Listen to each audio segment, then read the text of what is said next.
Hello, everybody. I'm Nathan Tebedo, and I am your host for this week's episode of Contractor Radio.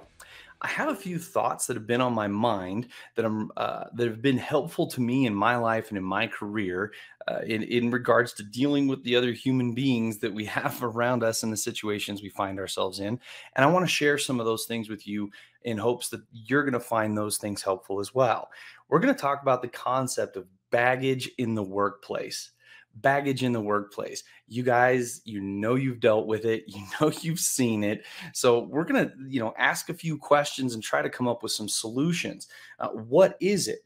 Where does it come from? How does it manifest itself? And what do we do with it? So I want to dive into some thoughts and some concepts around this. And we're going to do that right after a word from our sponsors. Want more 5-star reviews from your customers? At Signpost, we make it easy for your customers to give you great reviews on Google, Facebook, Yelp, and more. Our software connects with industry-specific solutions, driving even more reviews from your customers. Drive loyalty and repeat business by sending the right messages at the right times to your prospects and customers. Message your contacts from anywhere, anytime, using text, photos, and video all in one app. Check on progress with campaigns and review generation across Google, Facebook, and Yelp. Visit signpost.com and get your demo today.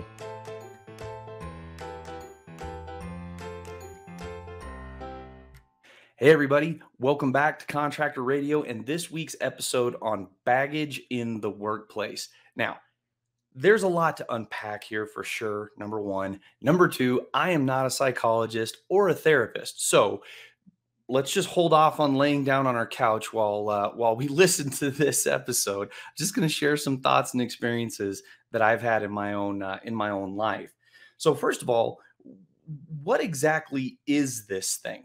What exactly are we talking about? A lot of people will refer to the thing that I'm referring to as emotional baggage. Emotional baggage is really the things that we have inside of us that are automatic. Oftentimes, we don't even think about the way we view the world, the way we view other people. We don't think about our attitudes sometimes or our emotions and the impact that they have and their source. So where does this baggage come from? It comes from life. It comes from living.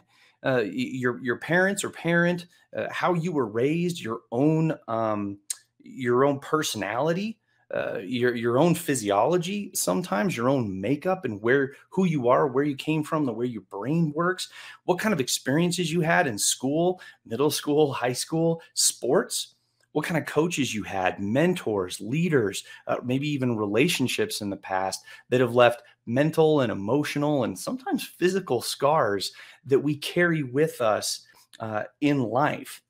So why is that important? Well, we don't leave our baggage at any door, just in case you don't know that. We carry our baggage everywhere we go. So we don't just leave this little pile of somewhat internal dysfunction at the door of the business we work at. We don't leave it at the door of our prospects if we're doing some sales. We don't leave it at the door when we go in to do some networking or when we go to an event or when we're meeting new people, making friends, or interacting with our employees or our fellow team members. So this baggage comes with us everywhere and it comes out. So how does this baggage manifest? Well, it manifests in our thoughts, manifests in our behaviors. It manifests in how we see other people. It also manifests in how we treat others. And it manifests itself in the way that we receive communication from other people. Because we run into similar situations that we've dealt with in our past. And some of those situations might have gone well. Some of them might not have gone well at all.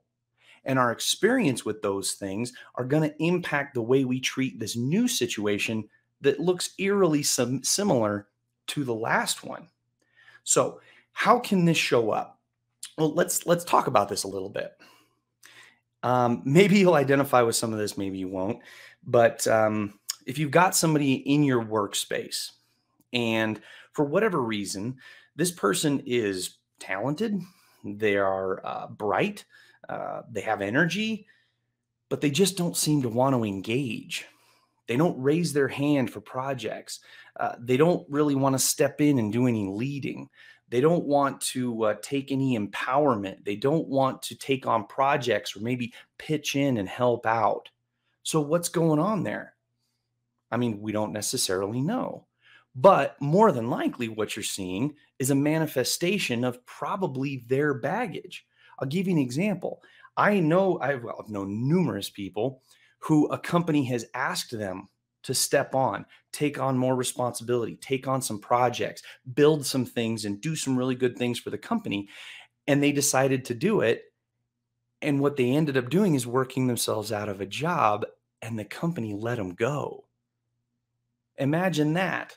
Somebody thought they were doing the right thing. They did some amazing work and they got canned over it. Imagine somebody who maybe you know somebody like this, or maybe you're a bit like this, really never wants to delegate anything. They hold on to all of their projects.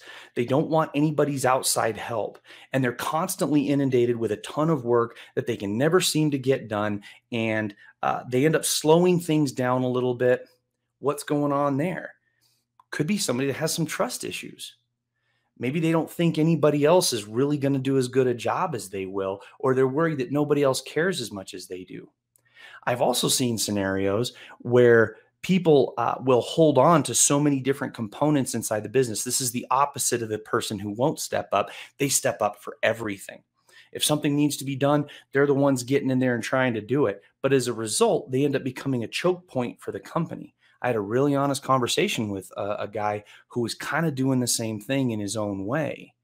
And one of the things that he revealed to me was he actually took a little bit of pride from the fact that so many things were dependent upon him, created some job security.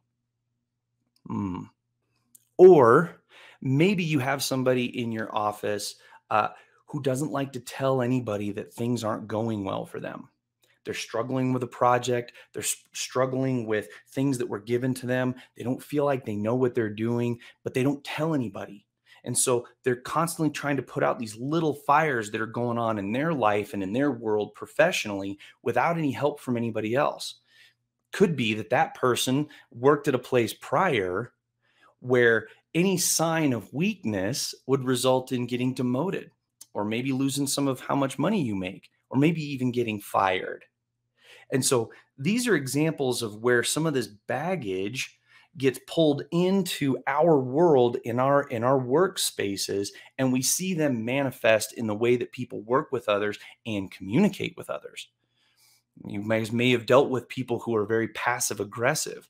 That's probably not because they hate everybody around them, but there's probably some underlying thing that causes that to raise its head. Now, here's where this tends to turn into this vicious cycle. And believe me, I've seen it. It's very easy when we see these manifestations of people's baggage. It seems easier. Maybe I should put it that way. It seems easier for us as people to make negative assumptions about them in the first place. Well, they're not stepping up because they're lazy, or maybe they're not as smart as we think they are. They're not very motivated, or this person's greedy, or they're a schemer, or maybe they're trying to rip us off. Or we make these assumptions, and here's what's funny about this. We make these assumptions about these people, number one, because I do think it's easier for whatever reason for us to make negative assumptions first. But also, we tend to make assumptions about other people in these circumstances because of our own baggage. We may have dealt with somebody like this in the past, and it turned out to go kind of negative, or we're not entirely sure how it ended up, but we didn't like that situation, and maybe we're pulling some of our baggage in and then making assumptions about that person based on our baggage. And here's what happens. Either A, we keep that internal and we have just labeled that person and their identity. And if we've done that, we're more likely to continue to do that. We're more likely to continue to treat them and respond towards them with a label that we put on them, especially if we haven't even talked to them. Now, God forbid, you make this label that you're trying to give them public. Now, other people are about to label them the same way you are, especially if you're a leader. So now other people are treating them that same way, which only then reinforces some of the underlying things that are probably causing that behavior in the first place. And around we go in this vicious cycle. Does that sound somewhat familiar? Now, I'm kind of speaking at this from the workplace because this is Contractor Coach Pro, but I'll bet you could probably see this in some of the other areas in your life. I know I have. I know, I'm not proud to admit it, but I know that there are times that I've been in a bad mood. I've been grumpy, or I've been upset, and my attitude had an impact on how I received somebody else's communication. Let me say that again. My attitude impacted how I interpreted somebody else's communication to me. That person is not in my head. That person does not know necessarily how I feel. That person may not even be aware because they're in their own world. They might not be taking any cues that Nathan's not in a great mood and they're just going about their business doing the same thing. But because I'm in a bad mood, I may now assume that that person is either attacking me or being nasty to me or being short with me, when in fact, that may not be the case at all. Imagine that vicious cycle that nobody else is inside your head but you. And guess what? They're inside their own head. They may be responding to you in a short, nasty, or temperamental way because of their attitude deciding how you're communicating to them. Like I said, it gets a bit complicated and a bit nuanced when it comes to dealing with these things. We drag this baggage everywhere with us. So the next question, which usually occurs in my mind, is, okay, so what do I do about it? If I understand that this thing exists and I can actually see some of these examples either coming out of me or coming out of some other people around me, how do we change it? How do we make some adjustments? How can we try to improve these situations and this communication with human beings, right? You don't really tend to get a lot of attitude out of a piece of wood, right? It's just typically people. Well, I'm going to share a few thoughts I have about that concept right after another word from one of our awesome sponsors. Who doesn't love getting more referrals? GTR will make your referral game stronger than ever with our 4-step process. First, engage with customers through job status updates and push notifications. Then, motivate your advocates to send referrals and earn rewards. Third, track and manage all of your results through your company's dashboard. And finally, sit back and enjoy achieving up to 40 times ROI. GTR is the #1 referral platform for contractors, so book your demo today at getthereferral.com. Welcome back to this week's episode of Contractor Radio, where we are talking about baggage in the workplace. So we've kind of tried to define a little bit of what that means, tried to talk a little bit about where it comes from, how it manifests itself, and then talked a little bit about some examples of where you might be seeing it. So how do we deal with it? How can we improve our situation? How can we battle against just human interactions that are being influenced by scars and damage in our life? Well, normally when I go to attack something like this, the first thing I want to start with is the thing that I control the most. The thing that I have the most control over is me. So I got to start with me. I can't go running around the world telling everybody else how they got to treat me. I should probably be the example or work towards working on myself first. And odds are we'll probably see a change in others around us if we can improve how we are and how we see the world. Okay, so what are we going to do with this? So our baggage. What is our baggage? What kind of things do we have in our past experiences that continue to affect the way that we treat and work with other people going into the future? I would say that some of it's probably pretty positive. If you've had some really great leaders and some great examples in your life and you're trying to draw from that, and maybe that's good baggage. I don't know if anybody's ever used that term, but maybe you've got some good baggage. But Honestly, the good baggage probably has good results. So what about the stuff that isn't so great? So, what are some of the things that trigger those internal things inside of us that we barely think about? The things that cause us to feel insecure or unappreciated, or maybe attacked, or maybe things that make us feel like people are snipping at us. Can we see some patterns in our life where it seems like I snap at people when they say this, or when they act like this, or when somebody does this? It just brings up this stuff that I almost can't help. Identifying that is going to be one of the number one components to making those adjustments. When somebody says something to us and like, ooh, I've heard that before. If we can identify that trigger, then hopefully that'll help us to give us that second thought. Ooh, okay. I almost had that emotion, almost had that feeling, almost slipped back into that pattern. Let's think again for just a second. How can we modify the way that we see other people, and try to think about getting outside of ourselves when we interact with those around us, especially when it comes to difficult or negative situations? I think the other component that would really help us here is to try to move towards assuming the best about the people around us. Okay. At the end of the day, if they're working at your company or working with you, they probably don't have it as their goal to sabotage everything we're doing. Let's be honest.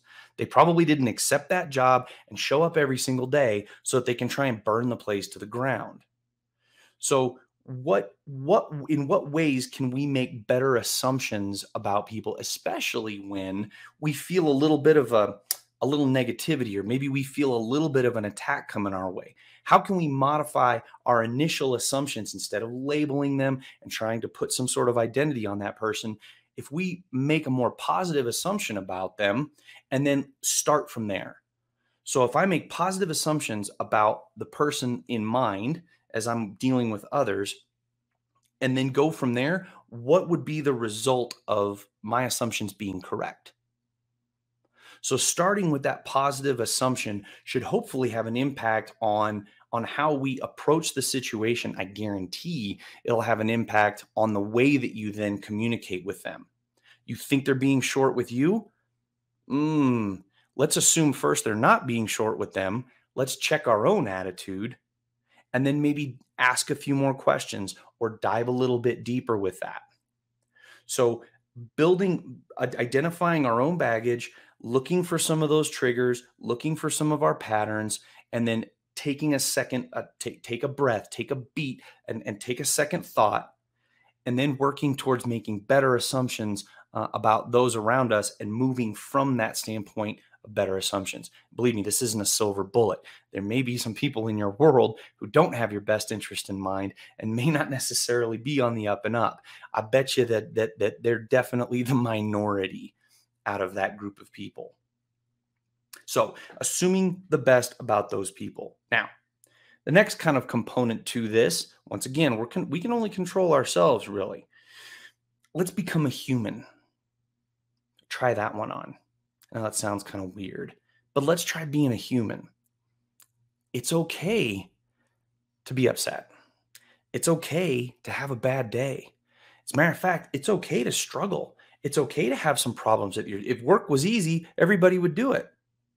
So maybe we become a little bit more of a human, and we show a little bit more empathy, and we try to dig just a little bit deeper and ask a few more questions, as well as opening ourselves up to communicating with others.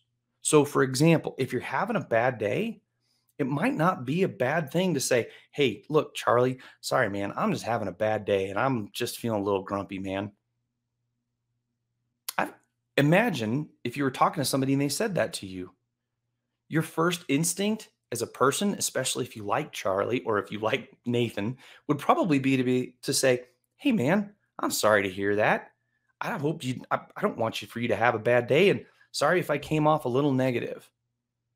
So I made myself a little bit vulnerable by expressing my own humanity, which actually opened a little window for that person to see into my head, into my emotions, into where I'm at. It will also allow them to probably feel safe to communicate that themselves. the first place I heard this phrase was the Village Church out of Dallas or the Dallas area. So shout out to the Village Church. It's okay to not be okay. If you work in an environment where it's not okay to be not okay, believe me, there are people that are not okay at your work environment. They're just not telling you, because everybody deals with these things. So let's try being a little bit more human. The next component to this is probably seeking some ways to create, I know there's some, there's a hot button term if you want to go there, but a safe environment, a safe place where people can actually express that they're struggling a little bit, that people are having some problems. That might create more context to our communication. And furthermore, if you're working on a team and you express to your team that you're struggling with something, odds are your team will probably be willing to come beside you and help you, especially if you're dealing with some things that could turn into really, really big fires later on down the road. Remember, the only person inside your head is you. And if nobody else knows what's going on inside there, then that miscommunication is going to be highly likely. So in a little bit of a synopsis here, everybody has their baggage. Some of it we can help, some of it we can't. We never leave our baggage at any door. Our baggage influences the way we see ourselves, the way we see the world, and our behavior. Furthermore, in order to come up with solutions for this, we actually need to address ourselves first. What is our baggage? What are our triggers? What are our patterns? Can we make better assumptions about others? Can we operate from those better assumptions? And can we become more of a human being and create a safe place for people to be able to communicate on a deeper and more productive level? If you guys want to dive a little bit deeper into this concept, there's a book out there called Leadership and Self-Deception. I'll see if we can put a link down below to that book. Great book. And I highly recommend that if you're dealing with some of these things at your company, have everybody read it. All right, guys, that's it for this week's Contractor Radio. No, it was kind of short, but there wasn't not a whole lot to just jam in there in such a short period. But I hope that you guys did find this helpful, and we'll see you next week.